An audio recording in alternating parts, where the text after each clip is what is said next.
احکام الرہن، رہن کے احکام. نذکر فیما یلی بعد احکام باب الرہن، ہم ذیل میں رہن کے تعلق سے بعض احکام ذکر کریں گے. نمبر 1،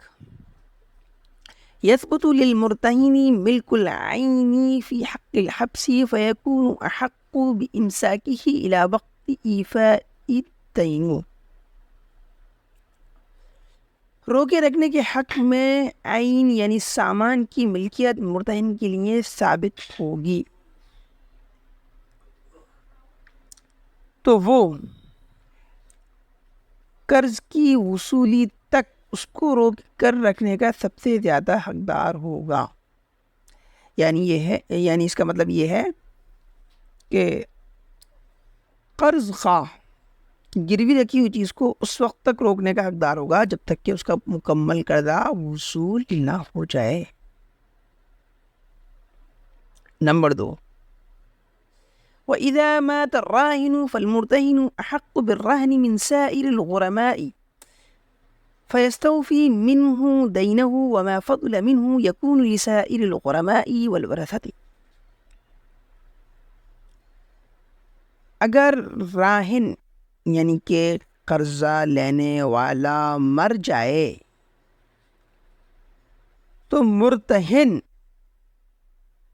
تمام قرض خواہوں سے زیادہ رہن کا حقدار ہوگا، تو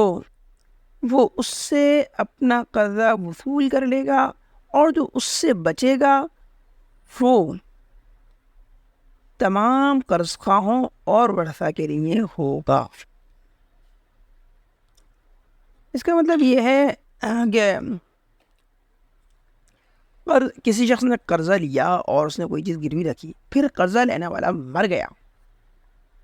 یہ اسی طریقے سے ادھار سامان خریدا اور اس نے اس کے بدلے میں کوئی چیز گروی رکھی اور وہ مر گیا،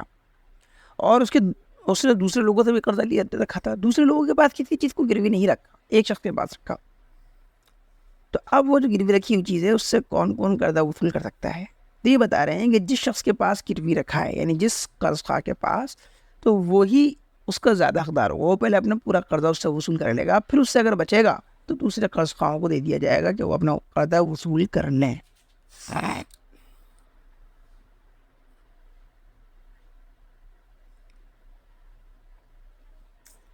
نمبر 3،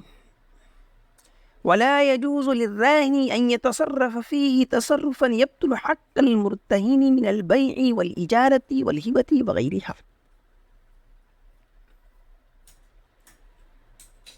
راہن کے لیے گروی رکھی ہوئی چیز میں کوئی بھی ایسا تصرف کرنا جائز نہیں ہے جس سے مرتہن کا حق ختم ہو جائے، جیسے بیچنا یا کرائے پہ اٹھانا یا کسی کو گفٹ کرنا وغیرہ. اس تیسرے پوائنٹ کا مطلب یہ ہے کہ قرض لینے والا یا ادھار مال خریدنے والا اگر کوئی چیز گروی رکھتا ہے تو جب تک وہ اپنا پورا قرضہ ادا نہ کر دے تب تک وہ گروی رکھی ہوئی چیز کو کسی کو بیچ نہیں سکتا اور نہ ہی اس کو کرائے پہ اٹھا سکتا ہے اور نہ ہی کسی کو گفٹ ہدیہ وغیرہ کر سکتا.